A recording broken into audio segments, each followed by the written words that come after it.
I'm going through Purim by the Rebbe. That's what I'm doing. So I did with you sort of the foundation. Then with the seminary based girls, I did a little bit of the early years. And I want to go through very specific Purims and talk about them, but you need to understand there's many Purims that I don't remember, that I don't know. There's stories that I haven't heard, there's Purims that I haven't been through, and forgive me for admitting it, there's Sichas I haven't read. Purim was every year, for 38 years, a huge Fabrengen, huge, packed, with all kinds of goodies and experiences. I have a collection, I have a list that I wrote for myself of Purims that are outstanding, that I'm familiar with. And that's all I can do is share with you what I know, but I promise you for every fact that I'm giving you, there's 2 or 3 facts that I simply don't know about. I just hope that I'm not making up erroneous facts. You know what I'm saying? At least what I do tell you is more or less accurate. So the Purim that I want to start with is the Purim of Tafshin Tezvav. Everybody knows about that Purim for the same reason I do. That was the Fabrengen when the Rebbe said, if you want to get rich, raise your hand. And there's a tape of it. It's a remarkable thing, there's a tape of it. When you listen to the tape, you a little bit understand what went on. And this is something which I like to share with the girls when I talk about Purim, because it's important to appreciate. A Rebbe is not only a Rebbe when it's Yom Kippur and he's very serious and he's crying, you know. When it's Purim and the Rebbe is laughing and the Rebbe took mashke, he's the same Rebbe, but you could forget. Because he's so chummy, he's so acting like everybody else that you forget who the person is. One of my students said, it's a pity I missed those Purims. I said, I'm not sure I wanted to be there. Because it was so easy to forget who in front of whom you were standing. Because the Rebbe literally acted like a regular person, but he wasn't. He was a Rebbe. And with a Rebbe, you got to be careful. And the most important thing you got to be careful with a Rebbe is not that he's going to boogie you, he's going to curse you or anything like that. Although that can happen also. The most important thing you have to be fair about a Rebbe is you have to do what he says, even if it sounds like a joke. You have to listen, even though it sounds like he's making a silly remark. The Rebbe in Chaya Mushka was married to him. Yes, there was a guy in the house who was a halberstamer, and the Rebbe walked in to the house, and the Rebbe said, "This boychik was so good. He did all the things he was for Pesach. He came to help the Rebbe. This boychik was so good." So the Rebbe said, "I don't understand. He's a halberstamer. He's a tzaddik einikal. You call him a boychik? He's a Rabbi halberstamer." For the rest of his life, the Rebbe only referred to him as Rabbi halberstamer. It was a joke. He's a tzaddik einikal. You call him a boychik. And he worked with the Rebbe all the years. The Rebbe referred to him consistently as the Rabbi halberstamer because the Rebbe made a joke. The Rebbe Rashab, the Frierdiker Rebbe's father, was a young man, and they came from Eretz Yisrael. The Shnerz and Eretz Yisrael were called Slonim. So Markadev Slonim came from Europe to the Rebbe, to Lubavitch. Markadev Slonim was older than the Rebbe Marash. So it could have been the Rebbe Rashab's grandfather. And they're sitting and learning together. The Rebbe Marash walks by, and he says as a joke, he says to his son, who was probably 18 or 17, "You took for yourself a son-in-law." The guy was 70. For the rest of that man's life, the Rebbe Rashab calls him Chosni in letters, my son-in-law. And his children, Nechti, my grandchildren, because the Rebbe Marash made a joke. Now, that sounds stupid, right? But it's not. The most important thing with the Rebbe is not the Kpeda. When he says something which sounds funny, you have to take it seriously, because there's no funny. And if you listen to the tape of that story with getting rich, you understand right away what's going on. The Rebbe's laughing. It's Purim. Now, how many people do you think were that Fabrengen? The Rebbe was already in a hall in Istanbul by then. When the Rebbe first became a Rebbe, he was bringing in the shul. Within a few short weeks, the shul was too small, so the Rebbe was called the Shalash, the Sukkah. But it got very cold in the wintertime, and it wasn't big enough. So they started renting halls for all the big Fabrengens. Just Kislev, Shvat, and Purim, they would rent a hall. The Rebbe hated the halls. The Rebbe used to call it the Gain in Golos. But the Rebbe went to the halls reluctantly. And Purim Tezvav, but what, was 100 people there? 150 people there? That's it. It was not a lot of people. Like the crowds that we knew later on. And the Rebbe is Fabrengen like a mashpia. So warm, so friendly. He's sitting all night, and he's saying Sicha after Sicha after Sicha, and Teda after Teda after Teda. But the whole mood is very jovial, very Purimdik. And Mitamol, the Rebbe speaks a Sicha about the Yeshidus, about wealth. And the whole Teichen of the Sicha was, That Ashiris is a test. Yeah, it's being rich is hard. Being rich is hard. Having a lot of money is hard. So the Rebbe has this whole thing. And then as the Rebbe continues talking, and his mood is very, very happy, very jovial. He says but there's Mistama people who don't mind the test. They wouldn't mind being rich and having to deal with the struggles. So the Rebbe finishes off by saying that the was will haben ashiris ba'aflaga, people who want to have very great wealth, and they're not afraid of the Yigiyas Nefesh and the Yigiyas Basar. The Rebbe is really making it hard to raise your hand. The great Mesiras Nefesh, how hard you're going to have to work not to go out of your mind and to not, you're toiling with your body and toiling with your soul to remain, Normala mentioned, you didn't have to see them. So they want to have this bracha. So, aufheben der rechte Hand beleven of Shalom. The Rebbe laughs. Should raise their right hand with their whole heart. The Rebbe chuckles. You know how poor Lubavitch was in 1955? You have no idea. But it wasn't when they were poor. They were poor in the head. The tzimtzum was not normal. And the Rebbe gives us a zog, raise your right hand with your whole heart. So there's a couple people, there's presumptions. There's people with Shmuel Isaac, they say, raised his hand. He was a very wealthy man. If you raised your hand that Purim, you did okay for yourself, But very few people actually raised their hands. Very few people raised their hands. After 15 seconds, a very short time, you hear the Rebbe muttering, and he's not laughing at all. He's so upset. He says, people complain to me, and he's talking to himself, but you can hear it on the mic. People complain. He's not saying it loud, he's saying it loudly. People complain to me, they have no panas, and they matter as a. And here's the Neis Ratzon. And people, Chabad Shtusim. What's Chabad Shtusim?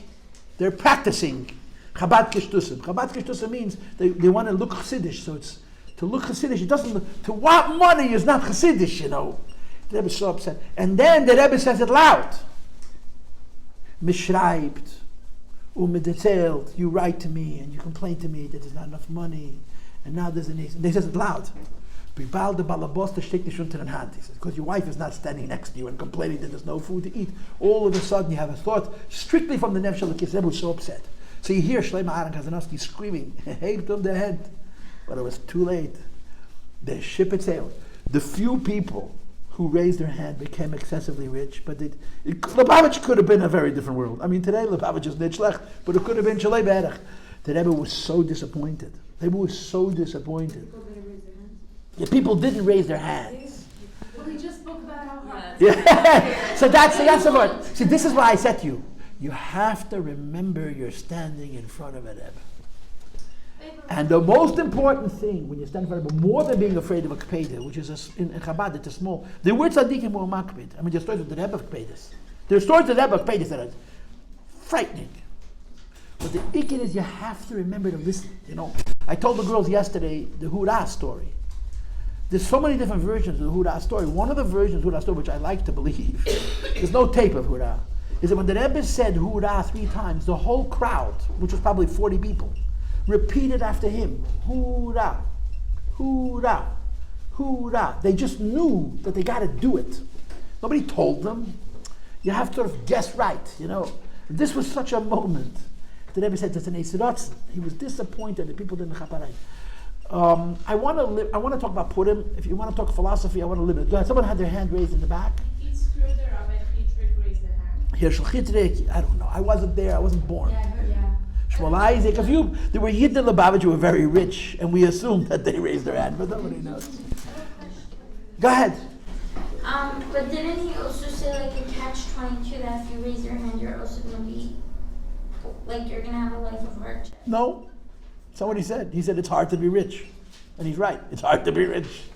I'm not rich, but that's what I hear. I'll take it, by the way. Is it harder to be poor, though? Right, that's the word. The Rebbe met the Amshin of a Rebbe. The Kapishn Rebbe. He was Zalman Garai's father-in-law. The Rebbe wanted Zalman Garai to be rich, and the Kapishn didn't want. It's a crazy story. The Rebbe told the Zalman Garai to invest in something. He was losing his pants. And the Rebbe told him to pull the investment out. And the Rebbe said these words.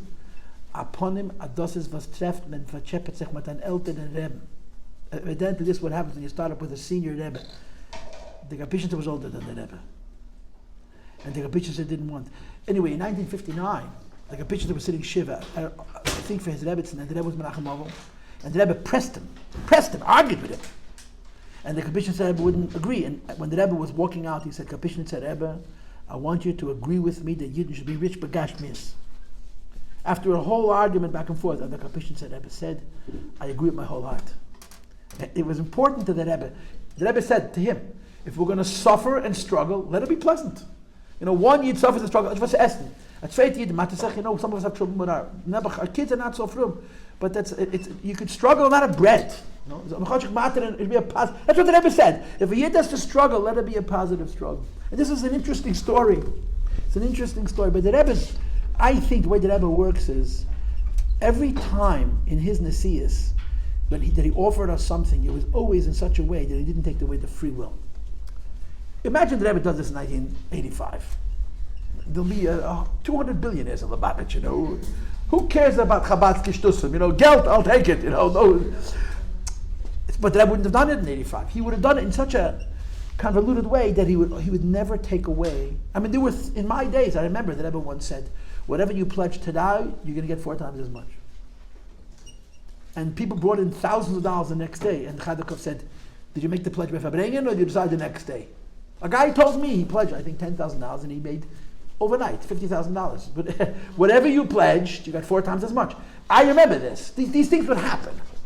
But he was always he never did it in such a direct way at any stage of his Nesias that the people in the room should not have a test. And in Tovshin Tes Vav, the Rebbe was a Rebbe for 4 years, Kvayachol, they hesitated. And you hear in the tape the Rebbe's disappointment. You hear in the tape the Rebbe's disappointment. The Rebbe's really not happy about it. Anyway, let's do one more Purim at least, yeah? I want to do Purim, I got 11 minutes. Purim Tovshin Tezai, 1956. Everybody in Lubavitch, the most famous Purim in Lubavitch is Purim Tovshin Chai, 1958, which I'll get to. I don't know if with you or with another group, I'm going to get to it. Purim Tovshin Chai, Tovshin Tezayin, 56, may be actually the most unusual, most special. There's a tape. I listened to the whole Fabrengen. I listened to many Fabrengens, but I didn't listen to all of them. That Fabrengen is extraordinary in many, many ways. There's things that the Rebbe said that he had never said before and would never say again. It was just a moment. And there was a number of different things that happened. The whole mood was very uplifted. And like I told you the other day, the Rebbe took a sach mashke. And they were moiden de Gegeloyim. But I want to share something with you which is going to absolutely shock you, that no one else is going to talk about. And I'm putting this class up online, so I may get into a lot of trouble for this, but I want to do it. I've never ever done this publicly. The first Sicha of the Fabrengen, the first. The Rebbe starts the Fabrengen with the question of how come we don't make Kinos for the Holocaust? How we don't make what? Lamentations. Tisha B'Av we read Kinos for Tzaras. So the bulk of the Kinos is from the Churban Beis HaMikdash, right? The Beis HaKalid. But we have 45 Kinos. We have a lot of Kinos, Lamentations. You know what you do Tisha B'Av in the morning? Those who are not throwing the crab apples, the people who are throwing the apples out, yeah, they're reading funny words from a book. It's called Kinos. Kinos means fetching. You sit and you bemoan Yiddish tzaras. So the Chelak Ha'ari of those tzaras are Churban Beis HaMikdash. But you have other tzaras also. You have the Crusades, you have Seifas HaTalmud, you have Tachvatat. I think you have Tachvatat. You have Tachvatat. No, you have the First Crusade. Tachvatat, I don't know. You have Lamentations for many other tzaras. I mean, the Holocaust is the greatest tzad Jews ever had. I don't think there's even a question about it. And there's no Kinos. Now, the Bava Rebbe wrote Kinos. The Kloisenberg Rebbe wrote Kinos. The Rebbe could have incorporated them. He could have written Kinos himself. The Rebbe asked, but the thing that's so crazy about it was the Rebbe didn't say this 50 years after. He said it 10 years after the war. And I mentioned this in a class, so I have a fan in Israel who's going to see this class. And he listens to everything I send him. And he asked me for the Sikha. I mentioned the Sikha, I sent him the Sikha, and he said, wow. What the Rebbe said in that Sikha for the reason why we do not make Kinos for the Holocaust, even though the number of people killed was greater than any other number. And the Rebbe said the way they killed people, such achzarius, it wasn't just that they killed Yidden. The cruelty is, the Rebbe said the Yidden were killed before, but the cruelty with which those deaths were exacted. So the Rebbe said because the neshamas of our generation are smaller. There's Gilgal neshamas. Meaning to say, in the earlier generation, there may have been less physical people who were killed, but spiritually is a much greater number. And the Rebbe said, in our generations, the neshamas are so much lower, so the number of people killed was greater. But this is how the Rebbe explained it. The Rebbe, I should look the Sikha up in Teres Menachem. It's printed. You can hear the tape. The Rebbe said that the reason there's no Kinos, and he said it in 1956. He didn't say it in 1989. It was 1956. The Rebbe, the beginning of the Fabrengen, before the Mashke took hold, it was the beginning of the Fabrengen. The Rebbe asked the question, how come we don't make Kinos for the Shoyah? The Rebbe never said the word Shoyah. He never used the word Holocaust. The Rebbe said, was geschehen Friedrich Dar, what happened in the previous generation. And the Rebbe said, because the neshamas of our generations are smaller. They're smaller neshamas. What does that mean? There are big neshamas, there are little neshamas. There's primary neshamas, there's secondary neshamas. I told you this is upsetting. So why am I sharing it? I want you to hear this. I'm a funny guy. I want to share this, and I want you to struggle with it. It's okay if you struggle with it. I struggle with it. It's what the Rebbe said, because even though there was so much death, but if you understand the neshamas of the earlier generations, you'll understand that what the earlier tzaddiks were worse. Just the Rebbe basically said. That's what the Rebbe basically said. And to me, the reason I'm telling this to you is not because I want to bring up the Holocaust. It's not a subject which is pleasant. It's because I want you to hear how the Rebbe thinks. I want you to hear how the Rebbe thinks. Now, hearing how the Rebbe thinks is not meant to be easy. Okay, the Rebbe says this so that it forces truth, so I believe it. No. It's a process. When the Rebbe says something which is very strong, your role as a chassid is to bring yourself into a space where, the way I like to say it in American is, that you agree with it. But don't accept it. This is very powerful. This the Rebbe said, Purim, 10 years after the Holocaust. The blood wasn't even dry. This is what the Rebbe said. The reason there's no Kinos is because they're smaller neshamas than the neshamas of earlier generations. This is a mystical thing. We're not mystics, we're practical people. And when we sit Tisha B'Av and cry, we're not crying for a mystical Beis HaMikdash, we're crying for a physical Beis HaMikdash. But the people who write liturgy, the people who write Siddur, live in many worlds. They don't just live in this world. The people who contributed to the Kinos were not ordinary people by any stretch of the imagination. And the Rebbe, as a man who could have written Kinos, says we're not gonna. I have another opinion. Now, how terrible is it? Just told you what the Rebbe said, and that's my opinion. I don't think they're mutually exclusive. I feel, personally, I'm not chas v'shalom detracting what the Rebbe said. I feel the Rebbe had a philosophy, which makes sense completely. The Rebbe's philosophy was, and is, as long as there's one survivor physically walking the earth, we cannot afford to look back, we must only look forward. The whole world talks about never again, and don't forget, leit tishkach. And it's true, it's important. But the Rebbe, in his role, the Rebbe looked at himself as the person who's building the future, not healing the past. The only way to heal the past is by building the future. The Rebbe had conversations with Eli Wiesel, and the Wiesel said to the Rebbe, how could you forget? How could you go on? How could you not be miserable? You know what the Rebbe said to him? Because if you're miserable and you don't forget and you don't go on and you do it because you're feeling bad for this, people died, you're continuing Hitler's work. That's crazy. But he understood what the Rebbe was saying. You defeat Hitler by building the Jewish people. And I feel, this is my hedgish, that the Rebbe's approach was that all this commemorating stuff, the Rebbe never said not to do it. But it wasn't part of B'chlal. The Rebbe almost never talked about anti-Semitism. You know that. There's only one Purim Sikha the Rebbe spoke about anti-Semitism, one time. And how many times did the Rebbe mention the Holocaust? But the Rebbe should sit and talk about how much we hate the Germans? Never. You think the Rebbe doesn't hate the Germans? I saw a letter from the Rebbe where a man wrote to the Rebbe that he met a person who wouldn't buy a Volkswagen or a German car. And the Rebbe writes him, I wouldn't either. It's not like the Rebbe was forgiving, but the Rebbe didn't see the most important thing as remembering the Holocaust. He saw the most important thing as building the Jewish people. And this is my feel, that as long as there's one of them walking this earth, and I know a psychologist who told me the trauma of the Holocaust is going to take 5 generations. 5 generations of therapy. Great-grandchildren are still victims of the Holocaust. As a therapist, it's so traumatic. People have to heal. You can look back when the look back doesn't hold you back. That's just my personal opinion. Go ahead. What happens when everyone that was alive in the Holocaust passed away? Then you have to remember. It's backwards. It's counterintuitive. It's so long after. The way the world works is people have very short memories. The way the Jewish people work is everything is on memory. Why are we here? Because we never forget. Why are all other civilizations gone? Because they're so happy to forget. Jews survive because they're deeply connected to their past. But it's a tricky game. The past supports you. It's not allowed to constrain you. It's not allowed to inhibit you.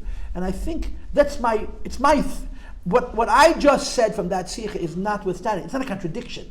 It's just 2 aspects to it. And while we're talking about Holocaust, we covered Purim. I have 2 more things to say, but one of them I'm not going to say. It's actually something I'm not going to say.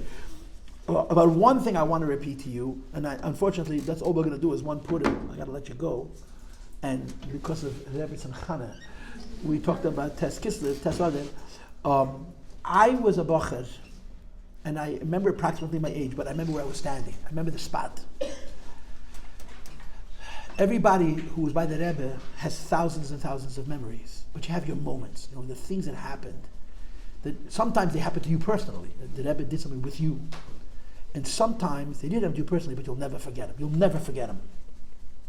So one of my moments, it wasn't a private moment with the Rebbe. I have my private moments with the Rebbe, but a few. But this was a sikha. But it's one of those things that sort of grabbed the deepest part of my heart and massaged it, And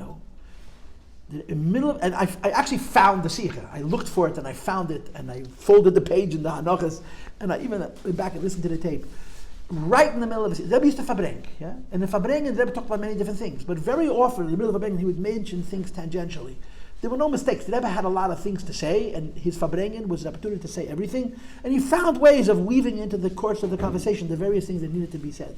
So it was right in the middle of a sikh, and the Rebbe pauses, and he says, Ich hab nicht hold. I don't favor this that happened to Yidden in the previous generation. And of course the Rebbe would always say, Leisokum pamayim tzara, it should never happen again. And the Rebbe used the Yiddish word for genocide. He didn't say Holocaust, I don't think. I think he said genocide. I don't like the fact that people called what happened in the last generation genocide. And then the Rebbe said with so much emotion, like he was singing it almost. 6 Millionen Yidden gegangen lekadish Shem Shamayim barabim sein. 6 million Jews went to publicly sanctify the name of God. But he said it's a minute of a sikha.